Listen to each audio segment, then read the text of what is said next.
do Novo São Paulo.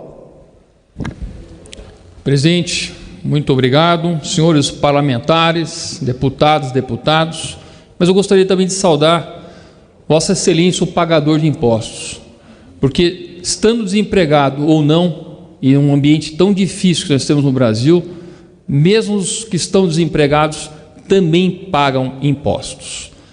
Vou fazer uma reflexão hoje, nesse grande expediente, inclusive fazendo uma análise do que está acontecendo no Brasil e na América Latina. Nós estamos vendo vários países onde as questões de pobreza, desigualdades sociais começam a aquecer o ambiente político, disputas acabam acontecendo nesses vários países, mas eu quero fazer isso com um olhar diferente. Eu não gostaria de fazer esse olhar, um olhar do radicalismo. Vamos fazer um olhar com uma visão de quem traz soluções para isso, traz soluções para o equilíbrio, até pelo discurso que me antecedeu, muito bem falado que nós precisamos sempre valorizar as instituições democráticas, porque é na democracia, seja nas dores ou no prazer das democracias, é que nós vamos conseguir construir um país muito mais equilibrado, estável e que dá ambiente e qualidade de vida para todo o brasileiro. Eu quero contar um pouco da minha história, porque ela vai ter uma relevância muito importante, até por eu ter chegado aqui como deputado federal, que dá essa referência. Nasci na cidade de Campinas, eu tive um ambiente familiar extremamente bom, com muita liberdade, onde eu podia inventar, criar. Desde muito pequeno, eu sempre estava inventando coisas. Minha mãe deixava a gente comprar um carro no ferro velho para a gente poder reformar e fazer a revenda dele, seguido um outro carro para poder construir um carro. Então era sempre um ambiente criativo, de muita liberdade. Baseado nisso, obviamente, eu tinha que me formar em engenharia mecânica, era a minha paixão. Fiz a faculdade na engenharia industrial em São Bernardo do Campo e, obviamente, acabei entrando num estágio na Ródia. Na Ródia, onde eu fui o chefe das paradas de fabricação. Eu me enfiava em tudo que era tubulação, caldeiras, tanques, vasos de pressão, para poder fazer aquela grande fábrica estar sempre em dia, funcionando muito bem. E isso me deu muita realidade do que é trabalhar, de fato, mesmo com o engenheiro, com as mãos, com as pessoas. Eu não sou uma pessoa criada no apartamento com carpete. Eu sou uma pessoa que sempre viveu muito a realidade. Me formei e fui formar também uma pós-graduação em administração de empresa, para poder ter uma melhor formação do outro lado que seria o que completaria essa engenharia. Aos 23 anos de idade eu pedi as contas da Ródia porque eu queria empreender. Fui para Campinas e na cidade de Sumaré comprei uma Kombi e um terreno de 300 metros quadrados, onde comecei com muito pouco dinheiro, com dinheiro de uma rescisão trabalhista, uma pequena empresa. E na pequena empresa, você é a pessoa que vende, é a pessoa que executa, é a pessoa que emite nota fiscal, é a pessoa que faz o registro dos funcionários, é a pessoa que resolve os problemas, é a pessoa que faz compras, é a pessoa que paga os impostos, é a pessoa que faz tudo. Literalmente, a gente assobia, chupa a cana e toca a gaita, que é a expressão que a gente fala quando a gente é muito pequeno. E quando é pequeno e não tem dinheiro, você tem que ter tempo. Trabalhei muitas e muitas horas, muito mais do que o normal, mostrando que quem empreende é uma pessoa que não tem limites, não tem hora extra, não tem férias, não tem feriado. Você trabalha quando dá porque você precisa ganhar o teu.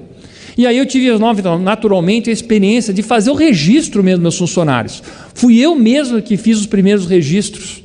Fui eu mesmo que fui recolhendo os impostos e tentando entender aquela complexidade que era empreender no Brasil. Vira e mexe, a gente levava uma surpresa com algum fiscal que ia para uma obra e pedia um monte de coisas que para mim era extremamente complexo. Eu apenas queria gerar emprego, eu apenas queria trabalhar, ganhar o meu e pagar dos meus funcionários, dos meus fornecedores. Trabalho honesto. Mas o Brasil é muito complicado. E essa empresa foi crescendo nesses 23 anos, e eu posso ser uma pessoa que pode afirmar com muita clareza que cada vez é mais difícil de empreender no Brasil. E sempre o que deixa mais difícil esse movimento de empreender no Brasil, de gerar emprego, é o Estado. Infelizmente eu tenho que falar que é o Estado. Teve uma pesquisa muito bonita do Instituto da Fundação Perseu Abramo, fundação do PT, que fez uma análise muito bem clara e mostrou que as pessoas da periferia não olham o patrão como inimigo, eles olham o Estado. É aquela figura oculta que não tem muito cara, que não tem muita personalidade, mas que atrapalha qualquer um que queira empreender no Brasil. Ficou muito claro nesses 23 anos, com a criação de Bloco K, de E-Social, com o aperto das normas técnicas, segurança do trabalho, muitas das coisas necessárias, eu não vou falar que não são necessárias, mas quando elas passam do razoável, elas se tornam um peso para contratar, um peso para você ser competitivo, uma dificuldade a mais para quem empreende. Empreender não é fácil para ninguém. Você arrisca o teu capital social, você põe o teu dinheiro, você tem insegurança, você não sabe se vai vender, você pode ganhar um risco. O ambiente no Brasil é muito ruim. E aí eu percebi claramente, fazendo uma análise, porque a gente sempre se questiona por que essas coisas são tão difíceis. Eu percebi que o Estado brasileiro é uma grande máquina de exclusão social. E eu vou dar exemplos muito claros para vocês entenderem, meu irmão, por que ele é essa máquina de exclusão social, e é aí que nós temos que mexer aqui no Brasil. Primeiro, o que nós temos aqui, como reflexo dessa máquina de exclusão social, é natural. Nós temos aí 27 milhões de desempregados e os subempregados, gente que está fazendo o bico para poder se virar, e tem que se virar mesmo, ninguém vive de fotossíntese, e o Estado cada vez menos consegue suprir as pessoas com o seu sustento. E quando a gente fala que o Estado vai suprir, é o mesmo Estado que tira daqueles que estão produzindo para poder amparar essas pessoas. Mas como é que a gente faz a inclusão social que se sustenta? Como é que a gente faz a inclusão social que eu chamo de liberal? Aquela inclusão social que não precisa de Estado para as pessoas estarem incluídas na plena sociedade, na sua plena cidadania. Essa é a grande pergunta, porque é nessa hora que a gente vai conseguir todo brasileiro trabalhando, ganhando o seu, com orgulho, com autoestima lá em cima, muito mais cidadão. Como é que a gente faz? Porque a inclusão social que a esquerda propaga, ela é muitas vezes de uma transferência de renda, mas nós temos que tomar cuidado com isso, porque se a transferência for muito violenta, ela mata também a galinha dos ovos de ouro, que são aqueles que geram a riqueza. Na extremidade disso, a gente vê países que estão sem, talvez, desigualdade, mas todos numa situação muito ruim. Exemplos disso, Cuba, Venezuela, onde houve uma extremidade do ataque daqueles que geram emprego, das riquezas, onde a burocracia ainda ficou maior, e hoje nós temos uma pobreza extrema, generalizada, mas está faltando água, falta comida, faltam as coisas mais elementares. Nós temos que procurar uma outra forma de inclusão social sustentável. E é nessa hora que eu crio uma figura de que nós temos que ensinar o brasileiro a pescar, capacitação, literalmente uma boa educação fundamental, a verdadeira igualdade de oportunidades, onde as pessoas sabem ler, escrever, interpretar textos. A inclusão social nessa capacitação também é uma educação que seja formadora, a educação profissionalizante, onde as pessoas saem dessa escola da Fundação Fundamental, uma escola fundamental, com ofício, sabendo prestar algum serviço. Quando a gente vê algumas escolas do Senai, a gente vê que é possível, são poucas, mas é possível ver jovens que têm uma empregabilidade quase que 100%, porque estão bem formados. Vamos pegar o exemplo do esporte, que acontece, por exemplo, nos Estados Unidos. Esporte nas universidades, o esporte que é identificado nas escolas, onde mostra os atletas com grande potencial, que são desenvolvidos e que acabam gerando também uma inclusão social nas suas famílias, tem um impacto positivo nas suas famílias. Olha o basquete, futebol americano, futebol, quantos esportes tem nos Estados Unidos? No Brasil praticamente é só o futebol, e não é só isso. E por fim as artes, música, que também tem que ter qualidade. Agora, adianta a gente só falar em capacitação, em ensinar a pescar? Não. É necessário, é muito importante, mas não é o suficiente. Porque o que nós precisamos também é do ambiente de pescaria. E quando eu falo de ambiente de pescaria, nós vamos entrar naquilo que eu tenho de mais precioso no meu mandato, que é criar o ambiente de negócio no Brasil, que é passar pela desburocratização no Brasil. A burocracia no Brasil, ela não escolhe cor, raça ou religião e nem ideologia. A burocracia, ela atrapalha e é um peso para todos nós, seja de esquerda, direita, liberais, autoritários, isso não interessa. Ela é agregar custo no nosso dia. Ela atrapalha profundamente. Outra questão que nós temos é a falta de uma integração dos sistemas do Brasil, do governo brasileiro. É o governo digital que a gente tão fala que é importante. Porque não é possível que o brasileiro tenha que fornecer as mesmas informações para N órgãos do governo. É a mesma informação que vai para a Receita Federal, é a mesma informação que vai para a Secretaria Especial da Previdência e do Trabalho, que vai para a Caixa Econômica Federal, que vai para o TSE. É insuportável essa burocracia que nós passamos, esse Brasil cartorial. Quando o Brasil é complicado, ele é para poucos. O que nós falamos, que o rico fica mais rico no Brasil, é verdade, porque é tão complexo que exclui. As pessoas pobres e pequenas e simples não têm a menor chance. E aí nós vamos entrar no sistema tributário, uma discussão que está quente nessa casa aqui, da reforma tributária. A reforma tributária talvez seja a reforma mais social que nós vamos fazer nesse país. O sistema tributário brasileiro é tão complexo, que só quem tem uma banca de advogados, uma banca de contadores, tem alguma possibilidade de poder vencer na vida. Porque o pequeno, o simples, ele não tem a menor chance de entender. Ontem eu estive na Universidade de Brasília, perguntei para todos os jovens, levante a mão quem entende o sistema tributário brasileiro. Graças a Deus não tinha nenhum mentiroso, portanto ninguém levantou a mão. Eu vou dar uma parte para o deputado Marcel Van Hatten, que está com o pé quebrado aí, mas que pediu a palavra. Por favor, Marcel Van Hatten. Muito obrigado pela parte. Deputado Alexis Fontaine, Vossa Excelência dá a este parlamentar a honra de poder dirigir-me a um verdadeiro herói cidadão brasileiro. E faço questão de usar os termos Vossa Excelência porque estou convencido de que você, Alexis, não imaginava há alguns anos um dia chegar ao Parlamento Nacional, à Câmara dos Deputados.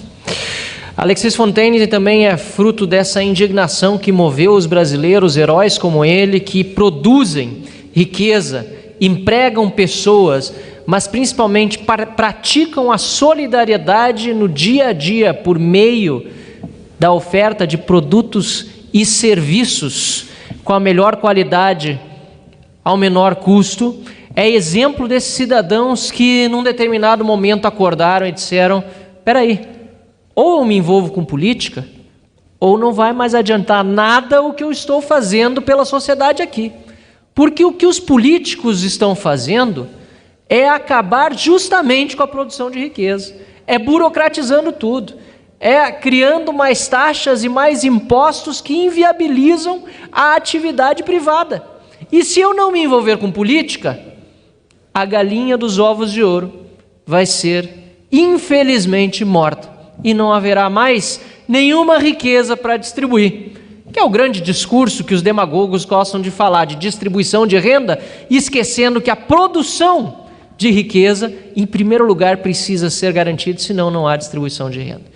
Portanto, deputado Alexis Fontaine, para mim uma grande honra, um grande orgulho, uma grande alegria ser teu colega, deputado federal aqui nesta Câmara dos Deputados, pelo exemplo que você já deu à sociedade, continua dando, como empreendedor e agora mais ainda dá como liderança em ascensão nesse Congresso Nacional, já respeitado pelos pares, consultado em temas muito específicos como o da reforma tributária e em outros mais genéricos em virtude do seu bom senso e da sua capacidade de diálogo político que é tão importante também aqui nessa Casa Legislativa.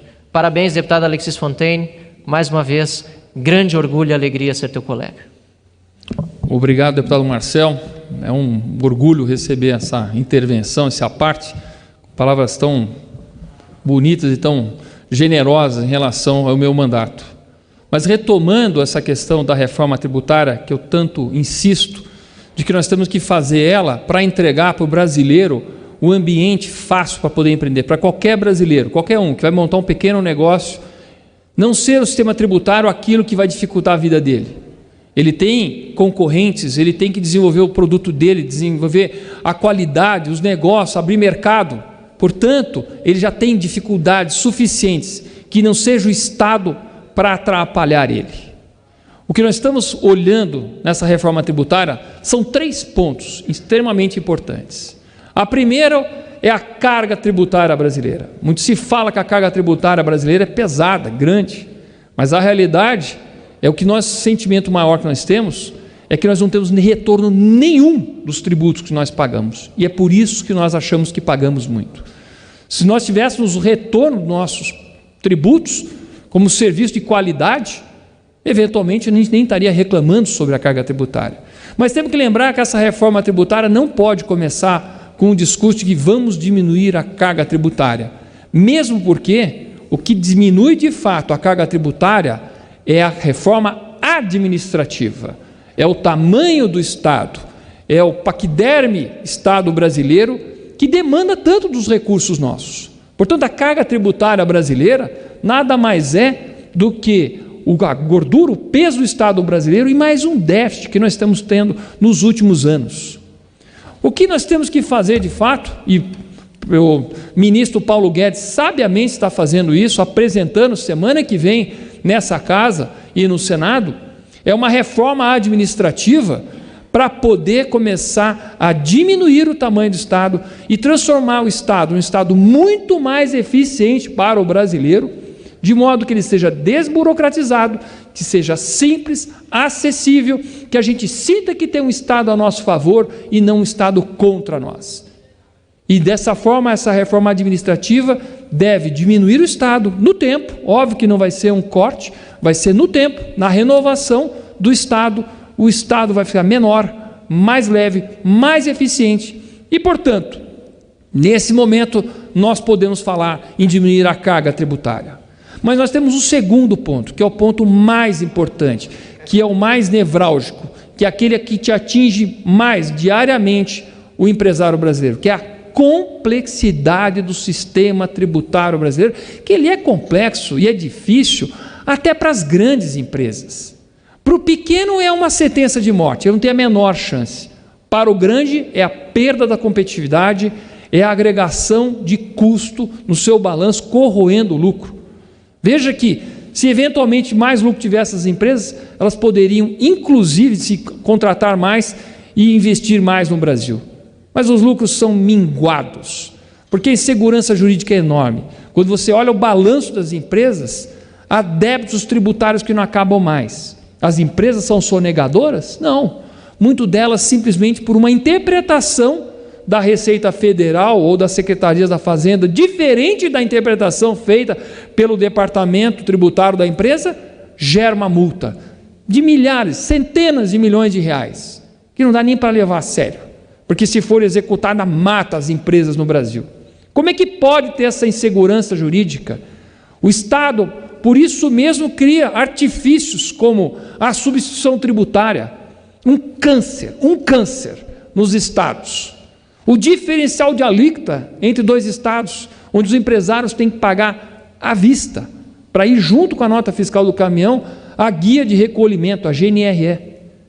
Que aí nós caímos no terceiro ponto, que é o ponto do fluxo de caixa. Quando que se paga tributo no Brasil? No Brasil se paga tributo antes de você vender até, antes de você dar partida no caminhão. Por quê? Porque quando você fala em substituição tributária ou diferencial de alíquota, ele tem que acompanhar a nota fiscal. A substituição tributária mesmo é a presunção da cadeia e a presunção do lucro que o empresário vai ter, e aí o Estado traz a valor presente e fala para o fabricante do automóvel, do refrigerante, da camisa, o que seja. Você vai pagar o tributo de todo mundo que nós presumimos que você vai vender.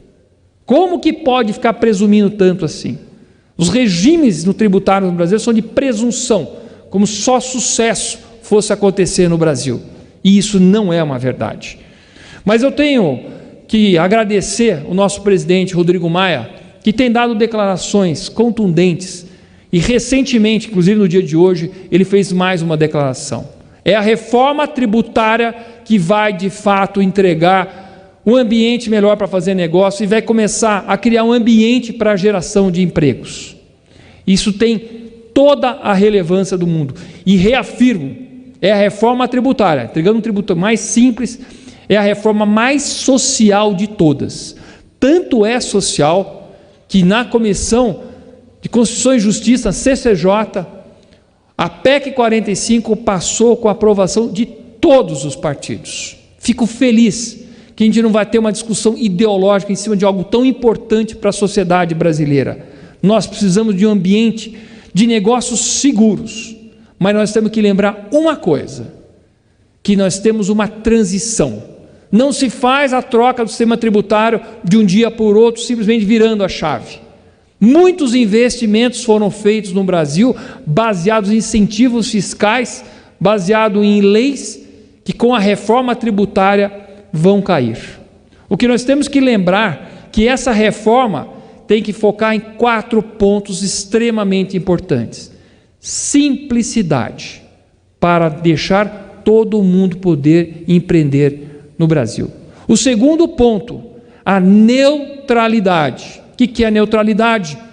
Nós, empresários, não vamos decidir mais qual é o método de execução, de construção ou de conformação de qualquer coisa no teu negócio baseado nas regras fiscais. Nós vamos atrás da eficiência, da eficácia. A neutralidade também vai evitar que as empresas vão se instalando pelo Brasil nas guerras fiscais que nós vemos, de forma a conseguir um incentivo fiscal a mais. Nós temos que lembrar que a cada incentivo fiscal dado pelo governo, alguém vai pagar essa conta mais caro. Não existe almoço grátis. Se tem setores que estão extremamente subsidiados, com vantagens competitivas enormes, outros estão pagando a conta e pagando muito caro, que cai no consumo, que é exatamente o que nós chamamos de um sistema tributário que é regressivo, que ataca mais o mais pobre, que penaliza o mais pobre. Mas aí entra numa discussão que eu falo que é mais importante do que a dizer que o sistema tributário brasileiro é regressivo. Mais regressivo do que o atual sistema tributário brasileiro é o desemprego, é aquele que nem renda tem. E o que o atual sistema tributário está fazendo é gerar desempregos generalizados. Portanto, é urgente essa reforma tributária, para a gente poder incluir todo mundo na sociedade. Não há nada mais regressivo que o desemprego. Por isso, falo isso, repito inúmeras vezes, que nós temos que avançar com essa reforma do sistema tributário. Nós precisamos levar isso muito a sério. Apesar de ser uma matéria árida a muitos dos deputados, talvez não seja de conhecimento de todos, nós temos que ter a responsabilidade com o Brasil, de retomar o Brasil no pleno emprego. O Brasil precisa ser mais simples, para a gente poder viver, para a gente poder empreender, para a gente poder incluir todo cidadão na sua plena cidadania. Muito obrigado. Ou muito obrigado, bem na campainha, muito obrigado.